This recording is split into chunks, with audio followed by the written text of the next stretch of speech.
Hello students, welcome back to our channel Softline institute. So my name is Kareena और आज की इस class में हम बात करेंगे एक बहुत ही ज़्यादा इंटरेस्टिंग और एक बहुत ही ज़्यादा ट्रेंडिंग टॉपिक के बारे में। तो अगर मैं आपसे पूछूं कि क्या आपको पता है अभी मार्केट में कौन सी रैम है जो लेटेस्ट है, तो आपको शायद इसका आंसर नहीं पता होगा। तो चलिए मैं बताती हूँ। तो आज के टाइम पर जो लेटेस्ट रैम है वो है DDR6 तक आ गई है। तो इसके बारे में हम थोड़ा सा एक्सप्लोर करते हैं। The next leap in memory technology. तो आपको पता है कि रैम की जो फुल फॉर्म होती है वो रैंडम एक्सेस मेमोरी होती है। रैंडम एक्सेस मेमोरी होती है, राइट। तो अभी जो आ गई है वो आ गई DDR6 RAM.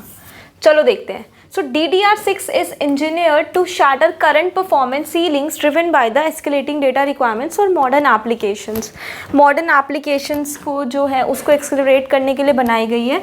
Performance target DDR6 promise कर रही है नियरली जो है ये डबल कर देगी DDR5 की स्पीड से डबल। पहले DDR5 थी, उसकी स्पीड को डबल कर देगी DDR6, उससे डबल स्पीड है इसकी।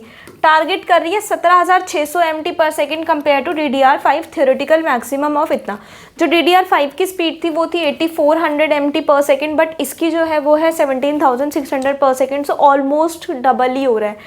ड्रिवन बाय डिमांड, तो ये डिमांड से बनाई गई है। This exponential speed increase is design to meet soaring demands from AI machine learning.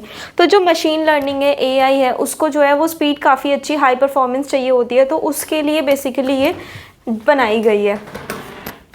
From draft to deployment timeline, the standardization and deployment of DDR6 will follow a structured multi-year process led by JEDEC and key industry partners। 2024 के and तक में ये आ गई थी।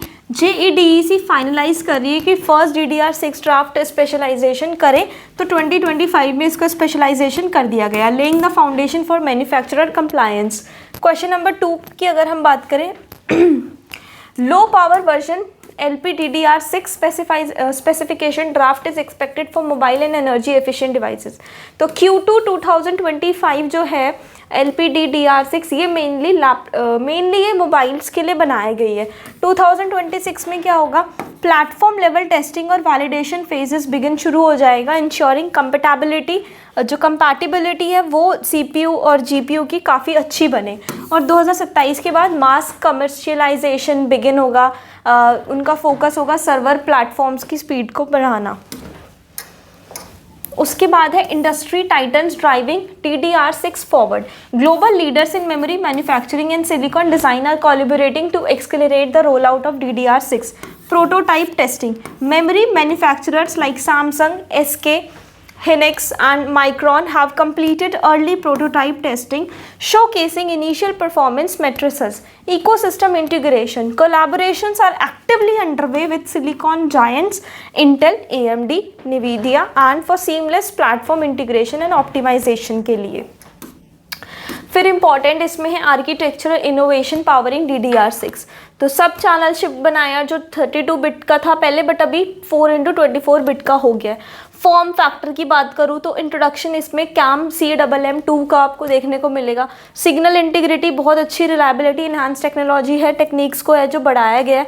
Performance और efficiency भी बढ़ी है। ब्लेजिंग बैंडविड्थ आई है। बेस बैंडविड्थ स्टार्ट हो रही थी 88, मतलब इसका जो बेस है ना वो 8800 MT से स्टार्ट होता है और अब ये 17,600 MTS तक हो गया, जो मैंने आपको स्टार्टिंग में बताया था। सिग्निफिकेंट अपलिफ्ट हुआ है। एक्सपेक्टेड 50% बैंडविड्थ इंक्रीज होगी, DDR5 से डबल होगा।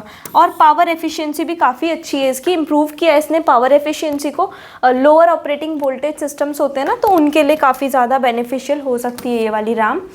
उसके बाद है DDR6 का मतलब क्या है, लाइक यूज़र और इंडस्ट्रीज़ में इसका क्या यूज़ है, इसको क्यों यूज़ करना है। तो this technology jump will unlock new levels of productivity and performance across various sector. अलग अलग सेक्टर्स में प्रोडक्टिविटी और परफॉर्मेंस को एकदम से जंप करेगा ये। गेमर्स की मैं बात करूँ अगर, तो स्मूदर गेम प्ले हो जाएगा, लेवल लोडिंग टाइम्स को जो है वो कम करेगा और सिग्निफिकेंटली हायर फ्रेम रेट्स बनेंगे। 4K 8K रेजोल्यूशन तक भी बहुत अच्छे से आप देख पाओगे। क्विकर वीडियो रेंडरिंग, जो वीडियो की रेंडरिंग होगी वो जल्दी होगी। हैंडलिंग ऑफ जो लार्ज डेटा सेट्स होते हैं उनको सीमलेस करेगा और स्टेबिलिटी बढ़ाएगा कॉम्प्लेक्स और मल्टी लेयर्ड प्रोजेक्ट्स की। AI और HPC, AI accelerated model training and complex data processing को भी ये बहुत ज़्यादा इंक्रीज़ कर देगा मेमोरी बैंडविड्थ। डेटा सेंटर्स जितने भी होते हैं ना, जिनके पास बहुत ज़्यादा वर्कलोड होता है, बहुत ज़्यादा डेटा होता है, उनके लिए भी ये काफ़ी बेनिफिशियल रहने वाला है।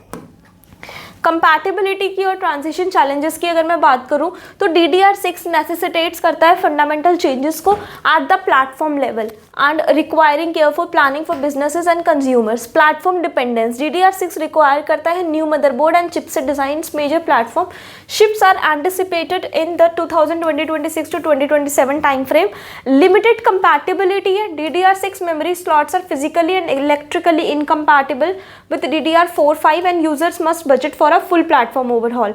इनिशियल प्राइसिंग जो है early DDR6 module were likely to be premium price. तो अभी स्टार्टिंग हुई है ना, तो काफ़ी प्रीमियम प्राइस रहेगा इसका, और टारगेटेड हाइपर स्केल एंटरप्राइज और हाई मार्जिन एंथुसियास्ट निकालेंगे, है ना।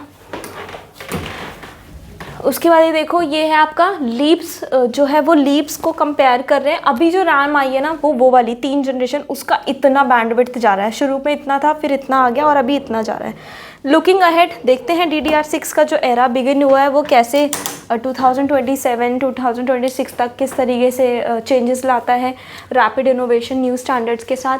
तो इसी तरह के इंटरेस्टिंग और लेटेस्ट टॉपिक्स के साथ बने रहिए सॉफ्टलाइन इंस्टीट्यूट चैनल पर। आज के लिए इतना ही। Thank you so much.